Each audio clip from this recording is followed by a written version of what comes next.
Let's talk about how to create panels for your 3D models. This is when you have the full form ready to go, all the edge flow and topology set up, and you want to break it into pieces or panels. This is great for essentially any type of vehicle, any type of mech, any type of hard surface object. I've even used this technique for soft body objects like, vehicle seats and whatnot. So we're going to look at two different workflows, one being a destructive workflow.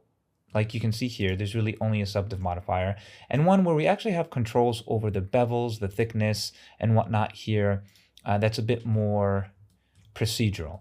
So let's start with the non-destructive workflow. If I hit Shift D, move this in the X, and let's just jump in here, turn off edit mode in the subdivision modifier, press Control R, and let's add our loop tools.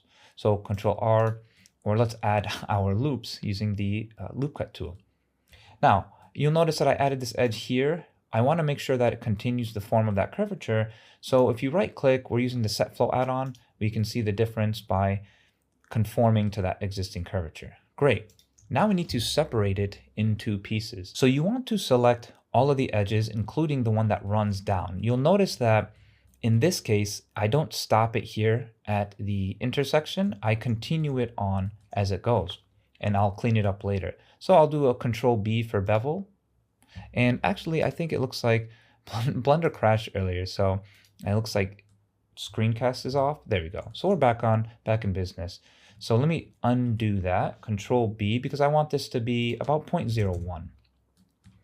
And if I now extrude, we want to do extrude along normal. So Alt E, extrude faces along normal. There we go. Now remember, turn this off in edit mode. And then we want to now select all of the faces, including the ones that we wanted. Now remember, I actually over selected here. So let me undo that. Control click in face mode. And then now we'll Alt E, extrude along normal. And we'll just do something like -0.05. Great. So then with that, let's just select all the faces on the very edge, delete those, and then here we are. So now, again, like once I've broken up these panels and everything, this is where I can also, put in my holding lines, go through that whole process, maintain these corners. So everything's looking pretty good here. And if I jump out of smooth preview, you can see what happens. I, of course, can hold, add more edges here, but you get the idea. This is essentially the workflow destructively on how to add geometry. And I've used this, and I still use this. And then I guess the last thing is, remember I said we would clean this up. So if you hit X, you just remove those edges and dissolve those edges. Great, so let's look at now how to do that, but kind of maintain our workflow by using modifiers. So if I do Shift D, X, move it in the other direction, let's jump in here and do that again. So again, we're going to Control R, and we're going to add that in the dead center. So Control R, left click, then right click to put it in the dead center. Then we want to add it perpendicular. And again, I have set flow to my quick favorites. Oh no, I didn't, Blender crashed. So we go to set flow, and then you can right click and just add it to your quick favorites. So now when I hit Q, boom. And then from here, we still need to destructively break this into panels. So this is going to happen no matter what. And this is typically what happens when you're doing vehicle modeling, where you, let's say, sub-D model the whole form, and now we need to separate into pieces. So again, we'll just do that at like 0.01. And now we'll delete it. I'm not going to extrude. We're just going to delete it. And I over selected here. So let's remove those faces, then delete it. Okay, so there we are. Let's also turn off edit mode in the smooth sub-D modifier.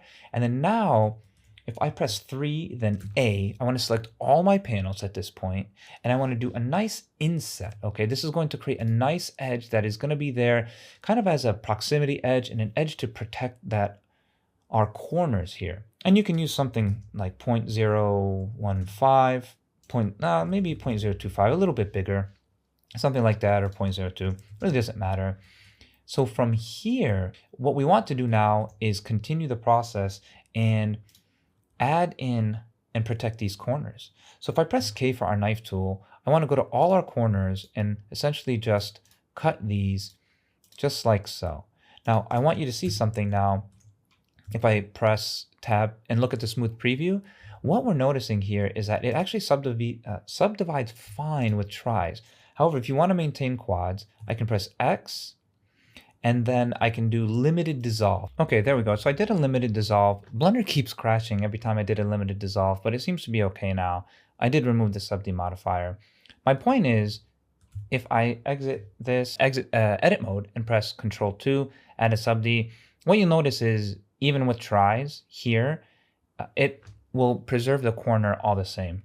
So it looks completely fine, but you can use a limited dissolve and remove that if you want. Now, let's look at adding now a solidify modifier. So if I go to the modifier tab and let's add in, you can type in solidify or pick it if you used it recently. Move solidify to the top of the list. And what's nice about solidify is you can see that it has full-blown thickness. However, if we want just that lip or that rim of faces, you can change this to only rim. And so now it won't even worry about doing the back sides. So this will make things a lot easier, especially if you're trying to UV map this and not have to worry about separating it from the backside, just like extruding those faces that we did previously. And you also have control over the thickness, so we can change that as needed. So now what we can do is, if you wanted to, and I will turn off the sub D modifier in edit mode again, I can actually turn these tries and make this corner even sharper if I wanted to. So I have that control. So I can press Control R for my loop cut tool. And you can see I can add in a vertex here. So I can do that on both sides. And what that gives me is, even though this is technically like a triangle shape, it still has 4 vertices and will create this as a quad. So that means you can move and edge slide these vertices now here on this corner to preserve that corner even more. So again, you don't need this, but it's just there if you want to have that control. So now what we can do is select all of our edges. So actually I would do this before doing that corner that I was just showing. Is select all of your edges and go to our panel. So if I hit N, go to mean bevel weight, edges, set that, we can now have control over our bevels. And then add that modifier. We can type in bevel, and then we'll add that under our solidify, but over our subdivision. And here you can actually, enter the amount. So I'll actually change this to weight, of course. So we want to change that to weight. And then you can put 2 segments. You can use offset if you want to have a little bit control over the exact amount. So 0.05, or I think I need to go pretty low here, like 0.001. Or what's nice with these panels is you can use width type percent. So percent's nice because now you just kind of have a little bit more precision and control over this. So notice I can say, okay, I know that I want these to be all 20, 30, 40, 50%, and they're all there. Okay, so that's looking really nice. And we can see we have our corners here holding up really nice. So if I wanted, again, this really sharp corner, or if I'm fine with just having this kind of as a quad corner or even just split triangle. Okay, now of course you can grab this and maybe I want to just actually keep that middle edge there, and we'll select those 2 edges on the outside and do a dissolve edges. Hopefully it doesn't crash, but it should be fine. It seems to be okay. I had that scene running for a long time. But yeah, there we go. Like now we have complete control over the solidify. We have complete control over, the thickness on how thick this is. We have control over the bevel and of course control over the subdivision. So a little bit better in the sense that we can change things procedurally versus doing it the other method. And again, I've used both methods and they work completely fine. So this is the workflow that I apply to any type of hard surface or vehicle type model when I'm ready to create those panels. So with that, I'll see you in the next one.